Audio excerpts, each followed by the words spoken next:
yeah! This must be my niche to review old janky animated films, because these two back to back cannot be a coincidence. So, Hoodwinked is an animated movie that was made in 2005, the year YouTube was founded. We Belong Together by Mariah Carey was bumping here, there, and everywhere, and I was slowly gaining consciousness as a toddler. I don't remember the exact time I saw this movie, but I do know I could never shake off the feeling of uncanniness. I mean, just look at them. And if my memory serves me right, it's like a murder mystery parody that you just guess the person who did it and you just wait until the end. But we're here for the shenanigans, so buckle in. Grandmother? Grandma? Build him! Shut your easy to mold face!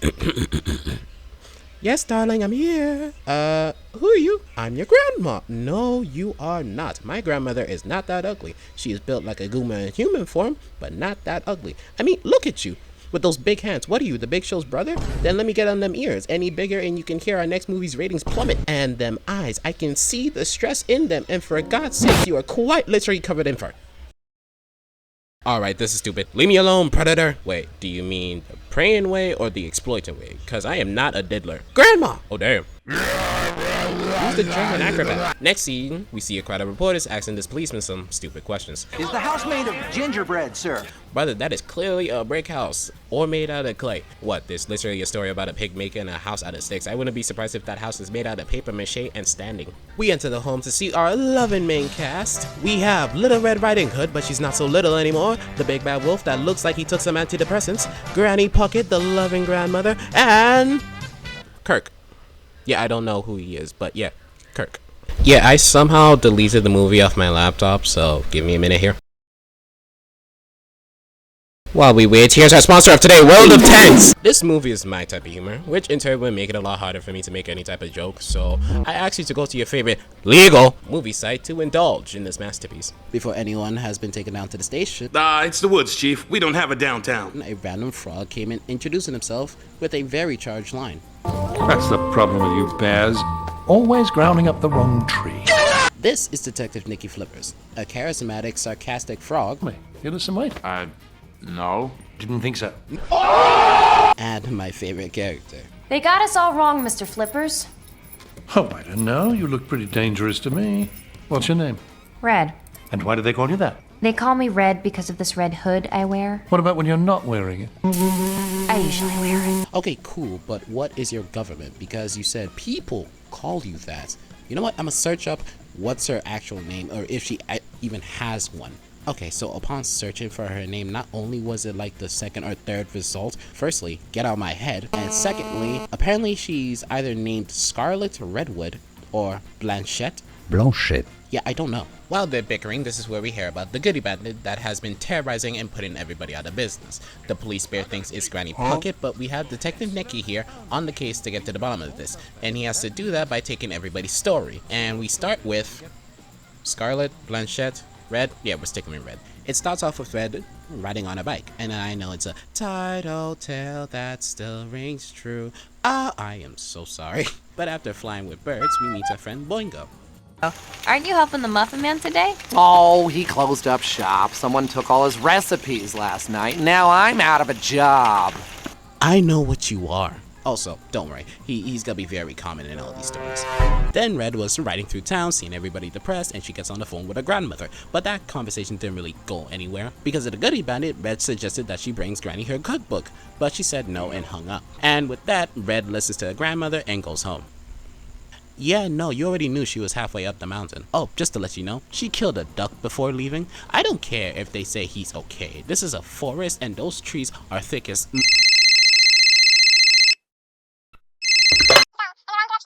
You said shut up? You said this kid's movie?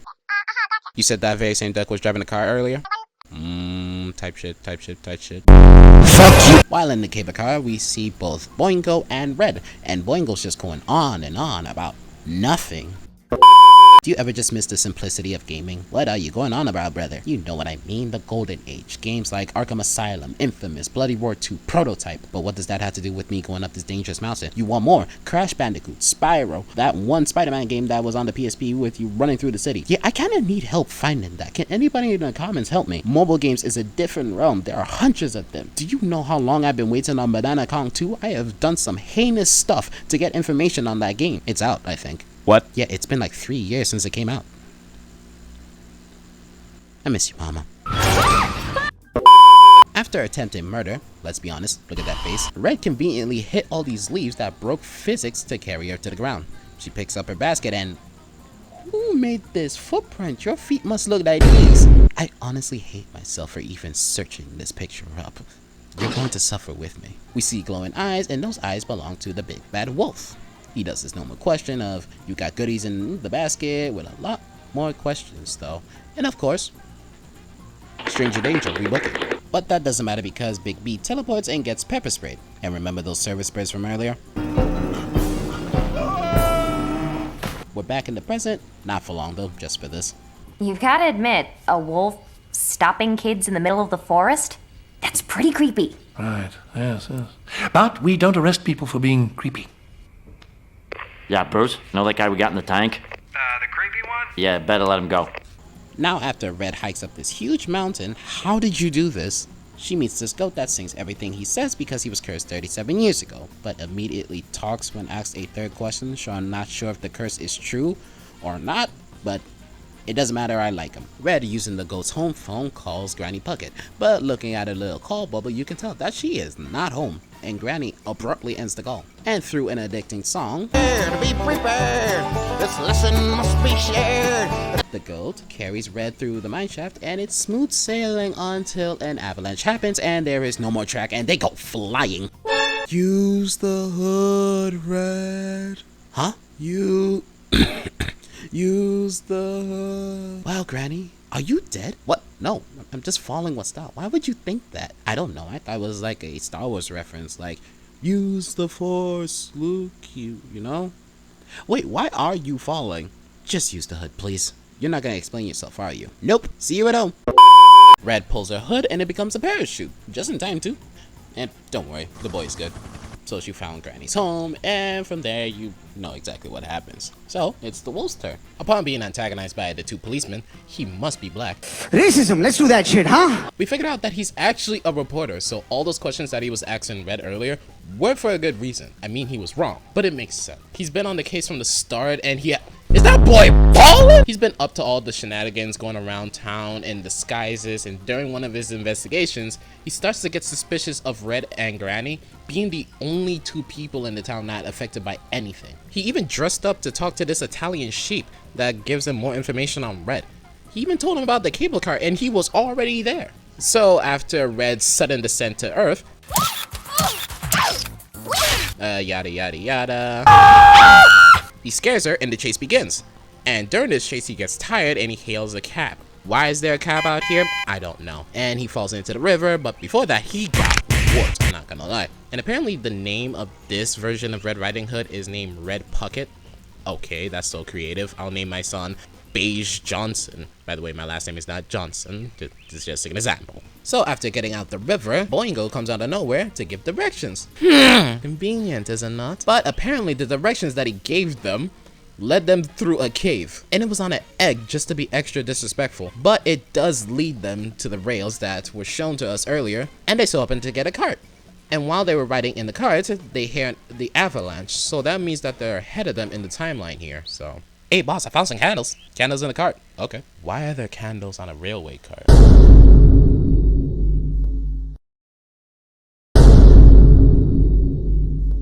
Ah! Lose the candles! Ah! Get him out, get him out, get him out, get him out, get him out, get him out!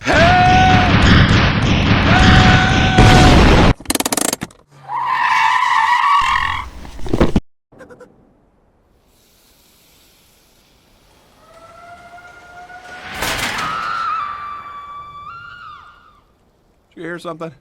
They found Granny's cottage, but no Granny. And lucky for them, Granny keeps her place in a mess, so they can put something together. And oh, look, Granny. Yeah, so we know what happens here, so we proceed to Kirk.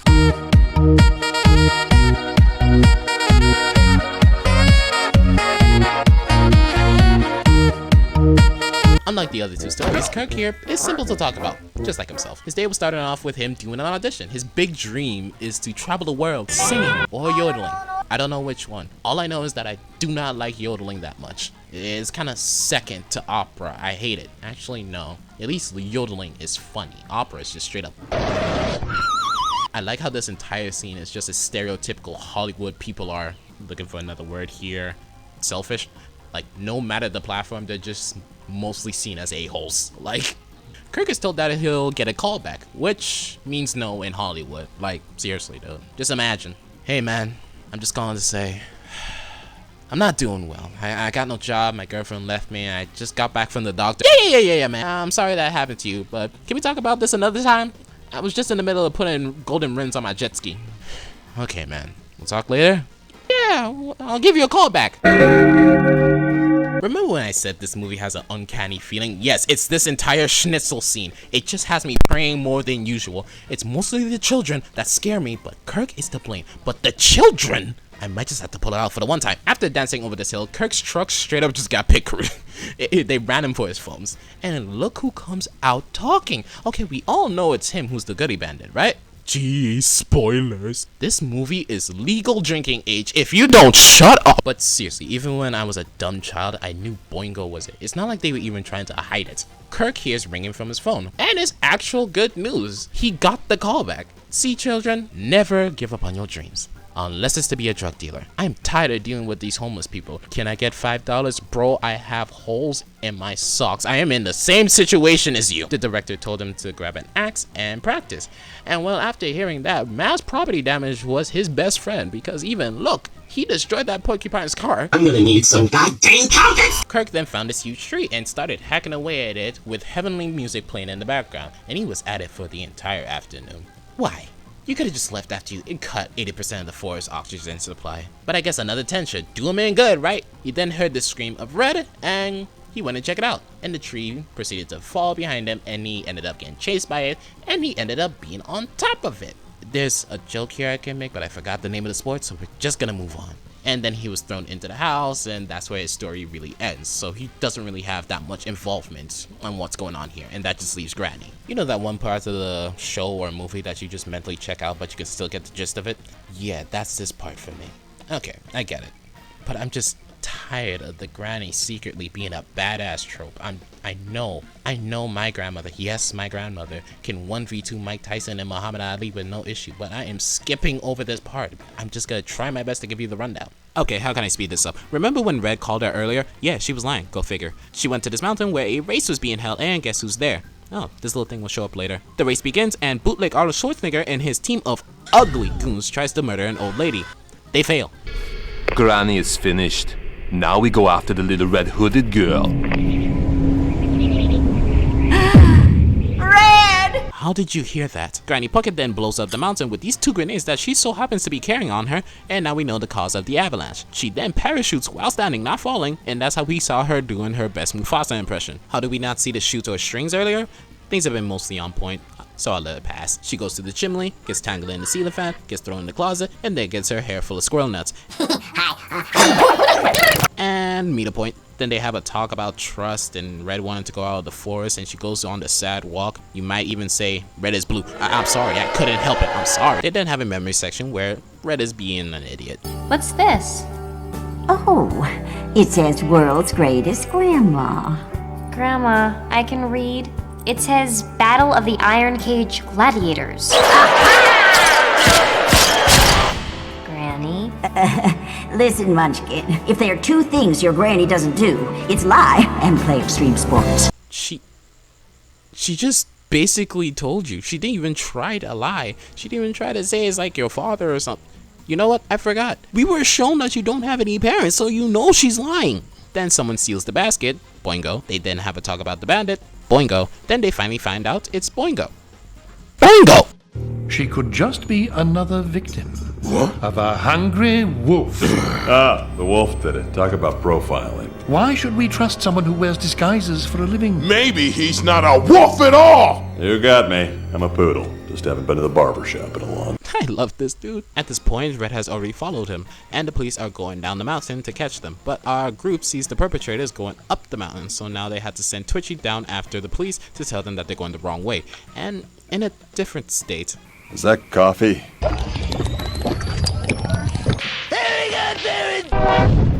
I don't think I ever talked about Twitchy this entire time. Might be because I dislike him. Back on the mountain, Boingo finally shows his true colors through deranged laughter. Then while walking, giving his goon a speech about setting goals. You see how it works, Dolph? You prioritize, you set your goals, you write a mission statement. Good advice. Then Red comes out to run the ones with Boingo. Spin kick, block from Boingo. Red with the left, right, even with the sneaky left to the face. Again with those kicks, but are all blocked effortlessly. What are you looking at me for? I cannot help you. She then attempts this. Boingo is in the air, taunting Red. She advances, missing 2 kicks again. And whilst on the floor, she throws more kicks that finally got her countered and thrown across the room. Comes back with a right, left, right again, but she cannot get through Boingo's defenses. Boingo finally done playing, hits her with a drop kick to the chest. Hey Red, I think you might need one of these. And are you crying?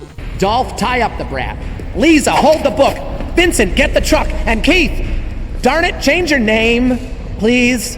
That's not scary, and I'm embarrassed to say it. Well, you gotta do my boy Keith that. You can be intimidated with the name. Yeah, you know what? What am I kidding? When you're... No. Hush. I am damn near 3,000 words in the script. I like the song, but we have to move on. But I do have to include this, though. You've been hoodwinked, baby! Okay. Oh, and by the way, they're about to blow up the entire town. This is just a friendly reminder, this is a kids movie. So our group is here, they saw the terrible choreography, jump bootleg Arnold, and dress Kirk. Wolf found this getup from somewhere, but that didn't last long because Boingo heard this sweat drop from Granny, who is the first person to be sweating in this movie. I just assumed that they all had clay-face skin. Granny squashes these two, Big B tries to fight Boingo, but yeah, no. Granny flips on this bike, does BMX karate, does a trick, but Boingo had time to light the fuse, so Granny Puckett grabs the cupcake tray and, okay, you're testing my intelligence. Okay, so everybody can just do it.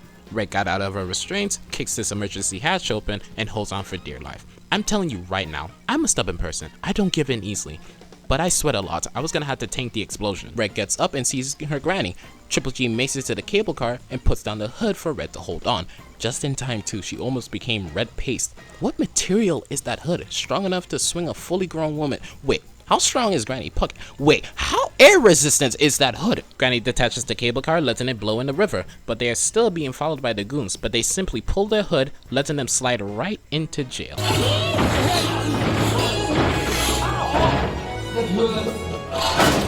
Not prison, not for a cute little bunny rabbit. Yeah, you're gonna wait for a long time, buddy. I heard there's a prisoner who's extremely fond of Lola Bunny, and I don't think he discriminates. The day is saved, everybody is back to business selling their goodies, and we get this cute little meetup with everybody. Well, almost everyone, because Kirk actually got to live his dream. So, good for him. And my boy Flippers pops in to tell them that their services are needed outside of the forest to solve cases, just like this one. And this hints to a sequel, so the sequel must be better, right? Yeah, I'm not doing the joke. I already showed you, and I never even watched the movie.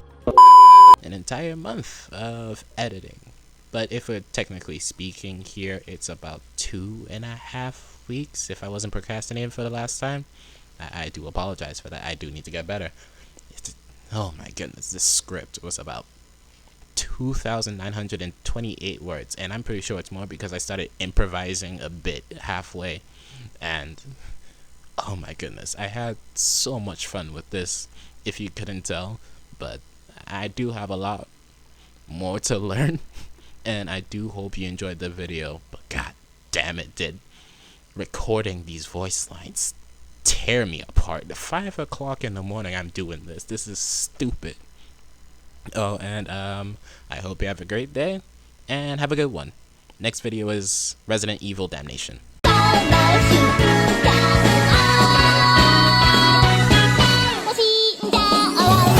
you see